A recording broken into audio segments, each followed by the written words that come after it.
Bom, nós vamos então apresentar para vocês nossa aula de sistema tampão, certo?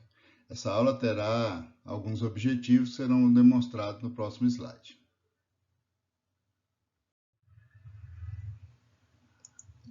Os objetivos serão definir um tampão, compreender como os rins participam na manutenção do pH fisiológico, compreender como ocorre a excreção de prótons pelo rim e avaliar o papel da regulação da excreção dos componentes que possam contribuir para a manutenção do pH fisiológico.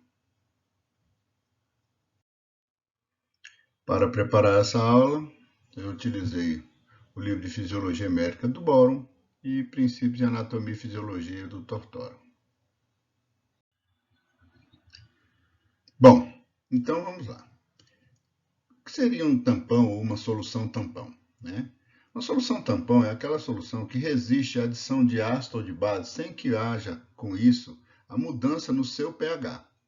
Para isso, essa fórmula aqui é bastante importante, porque mostra para a gente que um tampão ele pode se ligar reversivelmente ao próton H+, formando um complexo com esse próton, ou ele pode se dissociar desse próton e liberando esse próton para se ligar, por exemplo, a um hidróxido, né? Uma hidroxila, quando for adicionado hidroxila ao meio. Então, nesse sentido, quando adicionamos a essa solução substâncias que liberem H+, essa reação acontece no sentido de formar esse complexo tampão H+, H-tampão, impedindo assim o aumento da concentração de H+ no meio.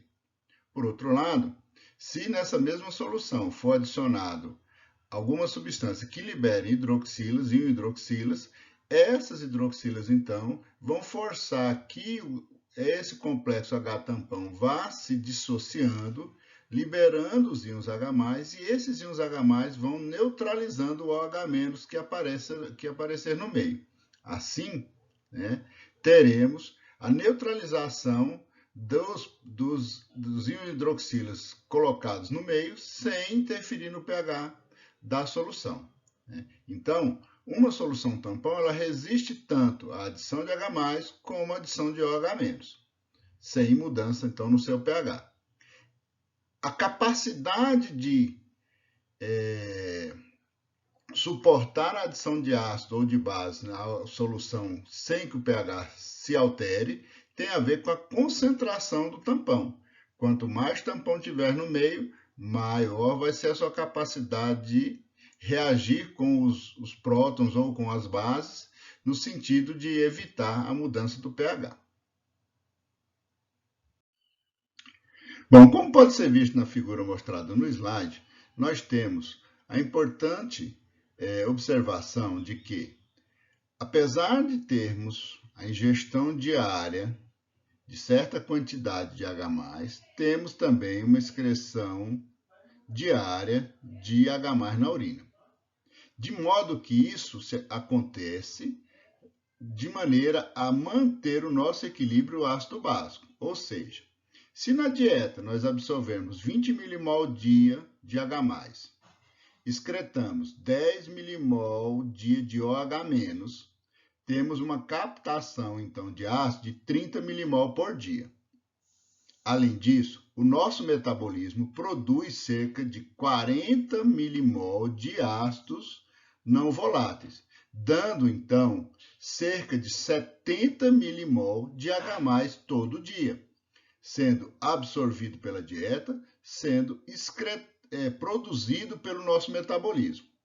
Se nós formos olhar quanto de ácido é excretado por dia, vamos observar que serão os mesmos 70 milimol de H+ que foram ou absorvidos ou que foram produzidos pelo metabolismo sendo excretado, mantendo assim o nosso equilíbrio no que diz respeito à produção e excreção de ácidos no nosso organismo, evitando assim um desequilíbrio na quantidade de íons H+ ou de OH- dentro do nosso organismo, mantendo assim o nosso equilíbrio ácido-básico. Nesse processo de manutenção desse equilíbrio ácido-básico, nós temos um rim tendo uma participação bastante importante, né?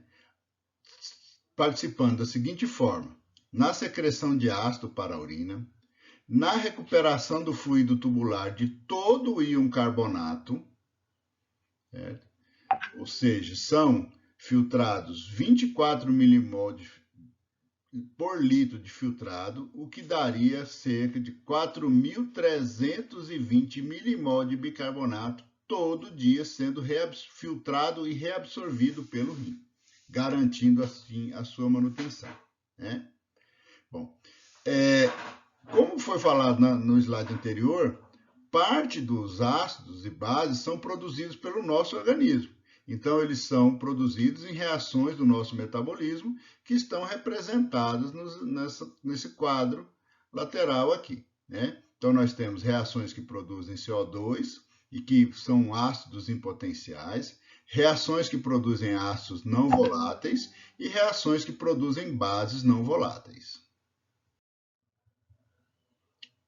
Quando pensamos na excreção de ácidos através da urina, né, precisamos ter em mente o seguinte: se todo ácido que é necessário ser excretado fosse excretado da forma livre, na forma de H+, a urina teria um pH muito ácido, cerca de 1,3, o que seria incompatível com a resistência das paredes, dos túbulos, da ureter, da bexiga e uretra, etc. Esse ácido tão forte, nesse pH tão baixo, ele acabaria levando a lesões dentro de todos esses ductos e canais por onde a urina passaria. No entanto, a urina tem pH entre 4 e 8, sendo que a urina mais ácida que normalmente encontramos tem pH em torno de 4,4, né?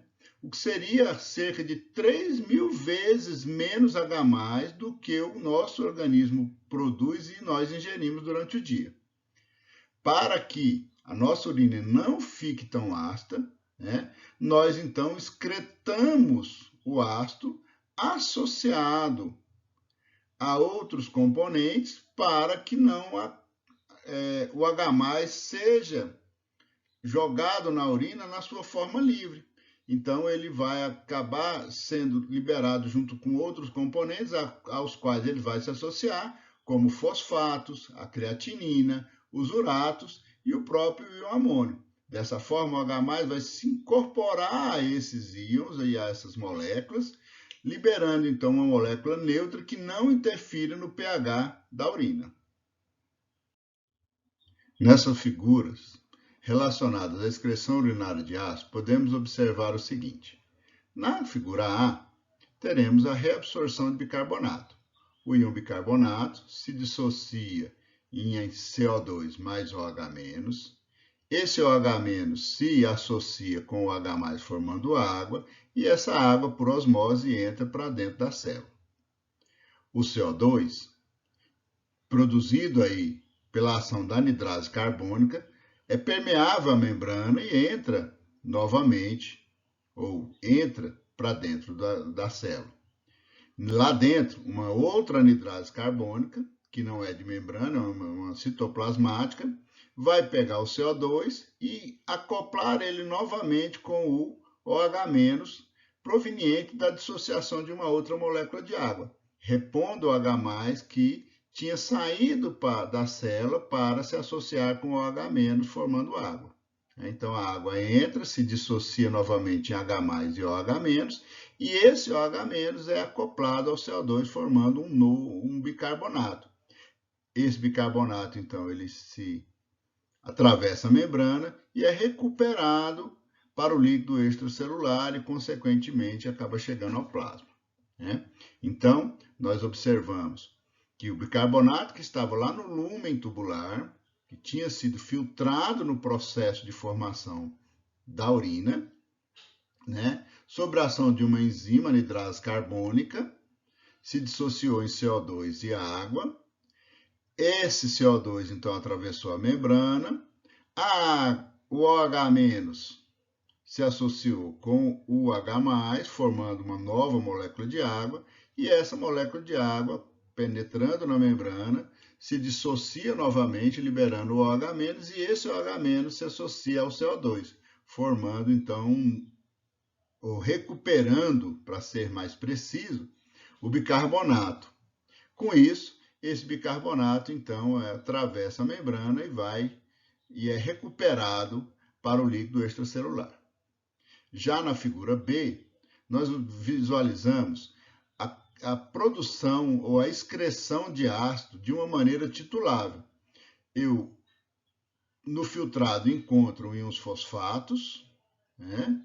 H2PO4-, desculpe, HPO4-2, e esse HPO4-2 se associa com um H+ proveniente do interior da célula, excretando assim um H+ para a urina. Esse H+, ao se ligar com o HPO4-2, forma então H2PO4-, de modo que o H+ vai sair na urina numa forma neutralizada, sem que esse H+ esteja livre, sem produzir então acidez na urina. O OH- liberado a partir da molécula de água para que esse H+ fosse excretado, ele é associado ao CO2 produzido pelo próprio metabolismo. Com isso, forma-se um novo bicarbonato, então um bicarbonato novo, certo? E esse bicarbonato, então, vai para o meio extracelular. Tá? Da mesma forma que acontece para o fosfato, nós podemos ter isso acontecendo também para a excreção de íon amônio.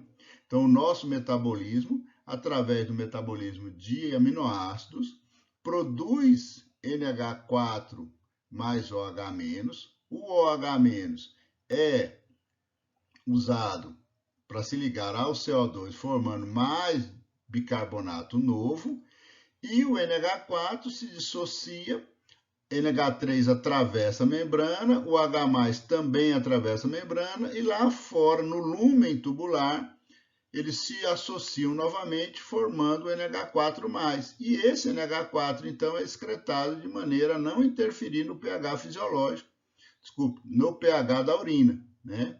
E dessa forma eu estou produzindo novo bicarbonato, ao mesmo tempo que eu estou excretando H+ numa forma neutralizada, certo? Então, esse bicarbonato produzido por esse tipo de reação, mais esse novo bicarbonato produzido por esse outro tipo de reação, vão dar aqueles cerca de 70 milimol de bicarbonato novo produzido diariamente pelo organismo. Nesse slide, nós vamos visualizar como acontece o manejo do ácido básico ao longo do néfron. Nós temos duas partes. A primeira parte, nós vamos ver como que acontece a reabsorção de todos os íons bicarbonatos que são filtrados no glomérulo. E na segunda parte, nós vamos ver os locais onde são produzidos ácidos de forma titulável e que são excretados pela urina. Observe que o sangue, ao passar pelo glomérulo, ele deixa filtrar o íon bicarbonato. 100% do bicarbonato filtrado, ao passar pelo tubo contorcido proximal, já sofre uma reabsorção de cerca de 80%, sobrando apenas 20% do bicarbonato filtrado inicialmente ao chegar na alça de Henle. Ele passa pela alça de Henle e vai sofrendo uma pequena reabsorção já na parte final da alça de Henle, reabsorvendo aí cerca de 10% do que tinha sobrado. Ou seja, ao final da alça de Henle, nós temos apenas 10% de todo o bicarbonato filtrado. Ao passar pelo tubo contorcido distal, temos mais 4%, mais 6% de bicarbonato reabsorvido, sobrando então 4% ao chegar no tubo coletor. A passagem pelo tubo coletor absorve ou reabsorve aproximadamente 4%, sobrando cerca de 0,36 milimol por dia de bicarbonato, que é aproximadamente 0,01 de todo o bicarbonato filtrado no rim. Já com relação à produção de ácidos tituláveis, podemos observar que 15 milimol por dia de H+, são liberados na forma de ácidos tituláveis, com grupos fosfatos, por exemplo, né? E mais 40 milimol de H+, são excretados junto com amônia, né? Gerando só aqui, nessa parte do tubo contorcido proximal, 55 milimol de bicarbonato novo ao passar pelo tubo. Depois, temos mais 5 milimol de H+, formados na passagem pelo tubo contorcido distal, gerando aí mais cerca de 5 milimol de bicarbonato novo. E ao passar pelo tubo contorcido distal, são produzidos mais 10 milimol de ácidos tituláveis, gerando aí mais 10 milimol de bicarbonato e complementando aí uma excreção urinária de 70 milimol de bicarbonato, de H+, né, por dia na urina. Além do H+, produzido e liberado na forma de ácidos tituláveis através do nosso metabolismo, nós temos também aquele H+, que é secretado, né, que vai completar, né, a parte de H+ a ser liberado pelo organismo. Então, vários mecanismos estão envolvidos nessa secreção de H+. Né? Então, ele pode ser liberado, por exemplo, sendo trocado com sódio, uma bomba de sódio H+. Né? Ele pode ser jogado na forma de transporte ativo, numa bomba de prótons. Né? Pode ser ainda trocado por potássio, né? Na hora que se faz a reabsorção de potássio, você aumenta a excreção do H+. Tá? Esses são alguns dos exemplos. Bom, o manejo de amônio contribui para a excreção de H+. Como podemos observar nessa figura, e como já foi falado anteriormente, né? O metabolismo do nosso corpo produz íons amônios e esses íons amônios podem ser excretados, levando consigo o íon H+. Nesse caso, observamos que aminoácidos que são reabsorvidos do lúmen tubular podem ser utilizados no processo de produção de glicose, numa via metabólica chamada gliconeogênese. Essa via metabólica, só quem consegue realizar é o fígado e o rim. O rim, com o papel principal de produzirem um amônio para contribuir para a excreção do H+, sem interferir no pH da urina, ou seja, sem deixar que a urina fique com um pH muito ácido. E, em contrapartida, garantimos uma produção de glicose que vai ajudar na manutenção da glicemia. Então, nesse exemplo, o aminoácido reabsorvido foi a glutamina. A glutamina tem 2 grupos amino, e esses grupos amino, então, durante a transformação de glutamina em fosfenolpiruvato, ela vai liberando esses grupos aminos, são removidos da molécula os grupos amino, e esse grupo amino, ao ser removido no processo, ele já se associa ao H+, certo? E esse H+, então, formando assim o NH4+, esse NH4 se dissocia, liberando amônia, NH3 mais H+, o NH3 atravessa livremente a membrana e o H+ é bombeado para fora da célula ou trocado por sódio. Lá fora, esse H+ se associa ao íon amônio, formando NH4+, evitando assim que o pH da urina fique muito ácido. Dessa forma, nós conseguimos excretar o H+ de maneira bastante significativa e ainda ganhamos com a produção de glicose do nosso organismo, certo? Além de a produção de bicarbonato novo, como já tinha sido falado anteriormente, né? Então, nesse mecanismo de reabsorção de aminoácidos, transformação do aminoácido em glicose, eu consigo produzir cerca de 40 milimol dia de bicarbonato novo e excretar 40 milimol de H+, na forma de NH4+.